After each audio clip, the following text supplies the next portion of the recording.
No Café com Política de hoje, o nosso convidado é o deputado estadual Cássio Soares, do PSD, líder do Bloco Independente da Assembleia Legislativa. Deputado, bom dia, bem-vindo mais uma vez aqui ao Café com Política. Bom dia, Rodrigo, muito bom dia, Thalita, todos os ouvintes da Rádio Super. É uma satisfação falar com vocês novamente. Prazer é nosso, deputado. Para começar, até a legislatura passada nós tínhamos 2 blocos independentes na Assembleia Legislativa. Essa situação mudou um pouco nessa legislatura. O senhor é líder do Bloco Independente. Eu queria que o senhor começasse falando um pouco o que muda nessa nova conformação, ou continua mais ou menos as mesmas coisas, ou continuam as mesmas coisas, já que os 2 blocos independentes que existiam na legislatura anterior, eles compartilhavam de muitos pontos de vista.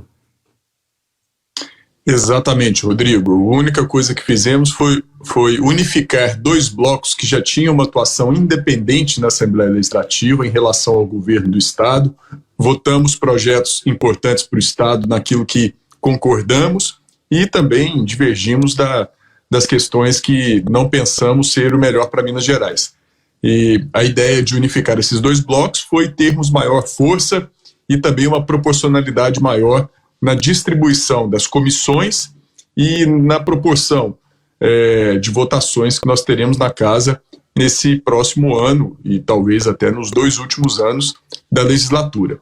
Mas sempre com o mesmo pensamento de responsabilidade, levando em conta a situação dramática que vive Minas Gerais na questão orçamentária, financeira, e sempre colaborando com o governo. Ainda que divergindo, eu penso que divergência em certos momentos, apontando erros, é também uma forma de colaborar com o nosso governo do Estado. Pois é, deputado, falando exatamente sobre essas divergências, né, entre a Assembleia, alguns deputados e o governo, eu queria perguntar para o senhor em relação o trato com o governo de Minas. A gente viu aí na semana passada, muito por causa da CPI dos fura-filas, o presidente da Casa, Agostinho Patrus, falando inclusive que o governo, o governador Romeu Zema, deveria entender que quando se faz uma CPI, que quando se cobra do governo, está ajudando o Estado e não criticando e não mostrando ali os pontos fracos.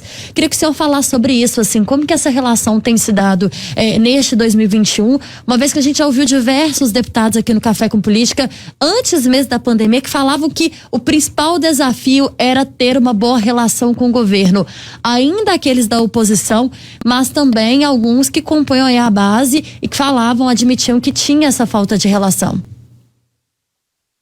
Bem, Thalita, nós insistimos no bom trato com o governo, afinal nós praticamos a política mineira, a política do diálogo, a política do entendimento a todo momento. Mas, infelizmente, nós entendemos que o governo ele foi vitorioso nas eleições passadas, negando a política, surfando em cima de uma crise moral que a política estava passando, e foi bem sucedido. E acho que ele confundiu as coisas e está levando adiante um pouco o mandato dentro dessa negação da política também. Eu lamento muito. Foi o que aconteceu com o ex-secretário de Saúde, Carlos Eduardo, que foi dentro da Assembleia, em flagrante desrespeito à fila de vacinação da Covid-19, que nós estamos trabalhando aí a imunização da população mineira, e em outros momentos também, de igual modo, nós percebemos que integrantes do governo não acham que a política seja um caminho adequado para se conquistar as soluções que a população mineira precisa e necessita. Eu prefiro acreditar que a política ela é uma arte milenar, talvez, e nós devemos praticar da melhor maneira possível, tirando dela o que se há de melhor, dando resultados à população. Nós temos um Estado que entregou políticos aí que eram defensores do bom diálogo, da prática da boa política, e assim acho que nós devemos seguir, sempre com esse mesmo pensamento. Mas o negacionismo da boa política praticado pelo governo, infelizmente, ainda acontece de certo modo. Tem algumas pessoas ali que têm uma habilidade um tanto maior, tem um entusiasmo um tanto maior, mas isso é um grande problema para o avanço dos projetos, das políticas que o Estado pretende, o que o governo do Estado pretende avançar. Deixa eu fazer só uma correção, que na primeira pergunta que eu fiz ao deputado Cássio Soares, eu falava de legislaturas diferentes. Na verdade, a mudança que houve nos blocos foi dentro da mesma legislatura, né, deputado? Só que na primeira metade para a segunda metade. Exatamente. Então ficou uma coisa meio confusa nessa primeira pergunta, mas é bom fazer esse reconhecimento do erro aqui, de que é a mesma legislatura, porém, a cada 2 anos pode se mudar a conformação das coisas na Assembleia Legislativa, e foi isso que aconteceu em relação aos blocos independentes. Feito esse desagravo aqui, deputado, vamos prosseguir com o nosso bate-papo. A Thalita tocou nesse ponto da CPI dos fura-filas, que acho que é uma prioridade que se torna para a Assembleia a partir de agora, em meio também às políticas de combate à pandemia. Eu pergunto para o senhor, a gente notou, inclusive, deputados até da base de governo sendo absolutamente críticos ao que aconteceu na Secretaria de Estado de Saúde. O senhor diria que essa CPI vai transcorrer sem dificuldades na Assembleia? Quer dizer, nós não vamos ter tentativas de obstrução, de dificultação dos trabalhos por parte até mesmo da base de governo, diante da gravidade do que se percebeu na Secretaria de Saúde?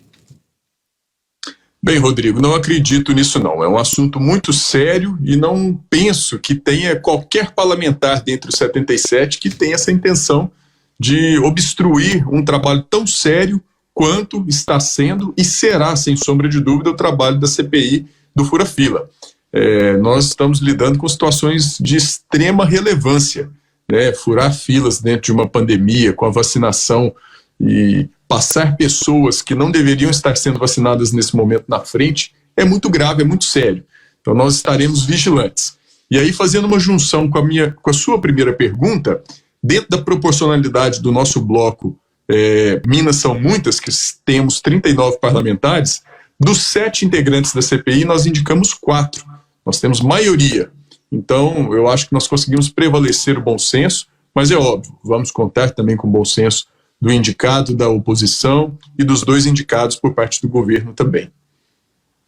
Deputado, nós temos aí, para além da pandemia, algumas prioridades que estão sendo discutidas pelo governo, como, por exemplo, o Rodoanel Metropolitano, né? Que vai ser idealizado aí, realizado com a verba do acordo entre Vale e o governo de Minas pela tragédia da mineradora lá em Brumadinho.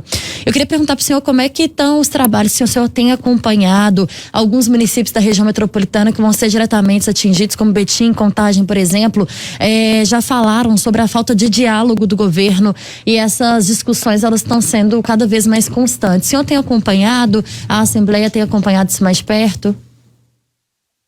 Sim, Thalita, nós estamos acompanhando bem de perto projeto de orçamento, de alteração do orçamento para que parte dessa obra possa acontecer, está na Assembleia. Nós estamos constatando que a questão do Rodoanel já não é sem tempo, considerando os prejuízos que nós temos no trânsito em Belo Horizonte, na região metropolitana, no anel metropolitano. Então, é mais do que necessário que a gente possa sair do lugar, que o projeto possa ser concluído, que as obras possam ser iniciadas, que os municípios da região metropolitana possam ser bem atendidos e, principalmente, para serem bem atendidos, eles precisam ser ouvidos. Em tese, em alguns momentos, o município sabe onde seu calo aperta e onde que o trânsito, o traçado do Rodoanel possa ser mais adequado ao passar por esses municípios. Então, creio que audiências públicas devam acontecer, devam ser necessárias. Eu sei que a CEINFRA já está fazendo a audição, né, ouvindo as pessoas interessadas, e isso é o que nós esperamos, que depois de muito diálogo possamos chegar num consentimento, num consenso, e que o projeto possa avançar mais rapidamente, porque já estamos esperando por muito tempo. Quando passar esse momento de pandemia, nós sabemos que outra prioridade do Estado é a questão do regime de recuperação fiscal. Na verdade, outras prioridades, deputado. O regime de recuperação fiscal e também a questão das privatizações, que são sempre amplamente defendidas pelo governador Romeu Zema e pelo primeiro escalão dele. O Bloco Independente já tem um posicionamento em relação a esses assuntos que são polêmicos e muito importantes? Bem, Rodrigo, nós não temos questão fechada no momento, não sabemos nem em quais condições o governo vai propor essas privatizações. O regime de recuperação fiscal, da forma com que chegou novamente na Assembleia, atende muito melhor ao Estado de Minas Gerais. Temos uma tendência de aprová-lo tão logo ele seja colocado em apreciação de plenário. E quanto às privatizações, até agora nós não tivemos nenhum tipo de diálogo e conversa, a não ser sobre a Codemig tempos atrás. Antes de início da pandemia, nós tivemos reuniões com o secretário de Planejamento, secretário de Fazenda, que nos expuseram ali algumas situações, como poderia acontecer, mas me parece que de lá para cá muita coisa mudou. Mas, referente às demais empresas, nós não tivemos ainda nenhum tipo de contato, nenhum tipo de reunião para tratar desses assuntos. Não sabemos sequer quais as modalidades que o governo está pretendendo propor essas privatizações. Hora do bate-pronto. No Café com Política, hora do bate-pronto. O senhor já conhece o quadro, são perguntas objetivas, respostas igualmente objetivas, um ping-pong com a gente aqui, combinado, deputado? Vamos lá, Rodrigo. Para começar, governo Zema. Esforçado. O governo Zema na pandemia. A reboque do governo federal. CPI dos fura-filas. Extremamente necessária. Onda roxa em Minas. Também necessária.